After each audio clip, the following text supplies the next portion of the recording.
రాజశేఖర్ గారి నటన గురించి మనం ప్రత్యేకించి ప్రశంసా పత్రాలు ఇప్పుడు రాయాల్సిన అవసరం లేదు.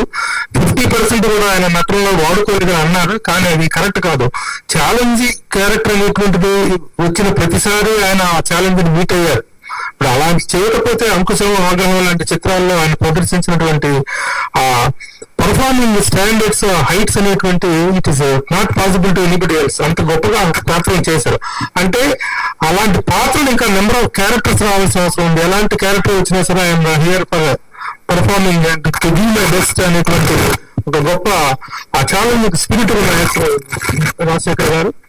ఇక మనతో అనుబంధాల గురించి ఇందాకనే చెప్పాను. అందరూ కూడా ఇప్పుడు బాలరెడ్డి గారు కానీ అందరూ గిరి గారు వీళ్ళందరూ కూడా ఎంతో చక్కగా ఆయనతో ఉన్న అనుబంధాన్ని నెవరేసుకున్నారు. ఎప్పుడు మాట్లాడిన మా వెంకటేశ్వరరావు గారు కూడా మాట్లాడారు వాళ్ళు. అది ఆశ్చర్యం.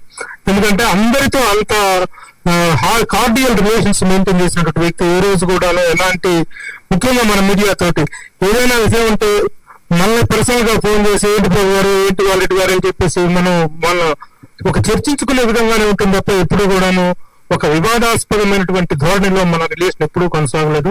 అంత చక్కని అనుబంధాన్ని మనం కొనసాగించాము. ఇప్పుడు బైకర్ తర్వాత మరలా ఈ కమ్బ్యాక్ అనేటువంటిది మన అవార్డు సన్మాన పత్రంలో రాసినట్టుగా, భరద్వాజ రాసినట్టుగా ఈ సెకండ్ ఇన్నింగ్స్ అనేటువంటిది మరొక ఉధృతంగా ఇంకొక దశాబ్ద కాలం పాటు కొనసాగాలి అనేటువంటి ఆకాంక్షను అయితే మనందరం వ్యక్తం చేస్తున్నాం. ఆ స్ట్రెంగ్త్ ని, ఆ మనోధైర్యాన్ని కానీ, ఆ స్పిరిట్ ని కానీ వాళ్ళని నింపడం కోసం ఈ రోజున మనం చేసినటువంటి ఈ కార్యక్రమం కూడా దోహదపడుతుంది. ఆ ఉత్సాహంతోనే ఆయన ఈ కార్యక్రమానికి వచ్చారు. మీడియా వాళ్ళు చేస్తున్నారు, ఫిల్మ్ క్రిటిక్స్ చేస్తున్నారు. ఏదైనా కార్యక్రమానికి ఫిల్మ్ క్రిటిక్స్ చేస్తున్నారు అని కాబట్టి దానికి ఒక ప్రత్యేకమైన గౌరవం, దానికి ఒక ప్రత్యేకమైనటువంటి రెస్పెక్ట్ ఏర్పడుతుంది. నాకు బాగా గుర్తు, అక్కినేని నాగేశ్వరరావు గారు ఆయనకి 60 సంవత్సరాల నట జీవితం పూర్తయిన తర్వాత ఆ సెలబ్రేషన్స్ చేసుకోవాలి అని రాష్ట్రంలో ఉన్న సాంస్కృతిక సంస్థల వాళ్ళందరూ ఆయన మీద ఒత్తిడి పెడుతున్నారు. ఆయన మీద ఒత్తిడి పెడుతుంటే ఆయన, అప్పుడు నేను ఫిల్మ్ క్రిటిక్స్ అసోసియేషన్ ప్రెసిడెంట్ గా ఉన్నాను. నేను ఆయన ఒక సందర్భంలో కలిసాం. మేము కలిసినప్పుడు ఎవరు చేసిన గౌరవానికంటే కూడా ముందు మీ గౌరవం అనేటువంటి ఒక గేట్ వే లాంటిదయ్యా నాకు. ఫిలిం క్రిటిక్స్ కానీ, ఫిలిం జర్నలిస్టులు కానీ, మీడియా వాళ్ళు చేశారంటే దానికి ఒక రెస్పెక్ట్, గౌరవం ఉంటుంది అనేటువంటి అభిప్రాయాన్ని ఆయన వ్యక్తం చేసినప్పుడు నేను ఫెల్ట్ వెరీ హ్యాపీ. మన మీడియాకి ఇచ్చినటువంటి గౌరవం.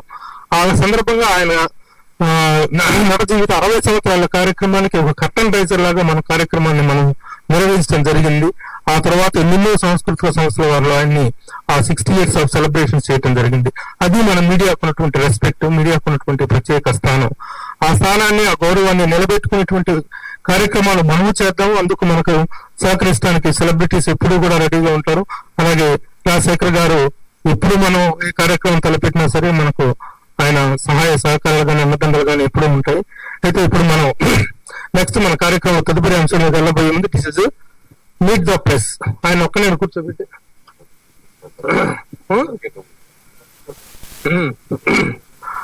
మనం మీట్ ద ప్రెస్ కార్యక్రమం గంటలో ఇంకా 2 మిత్రులు మాట్లాడాలంటే మాటలు. But I would like to listen to జీవితం మేడం ఒక 2 minutes మేడం. మన అనుబంధాల గురించి మీరు ఎక్కువ ఇదే చెప్పొద్దు. మీడియాతో అంత మనం వాటి కౌంటర్ రిలేషన్ అనేది గురించి 2 మాటలు మీరు మాట్లాడితే బాగుంటుంది ప్లీజ్.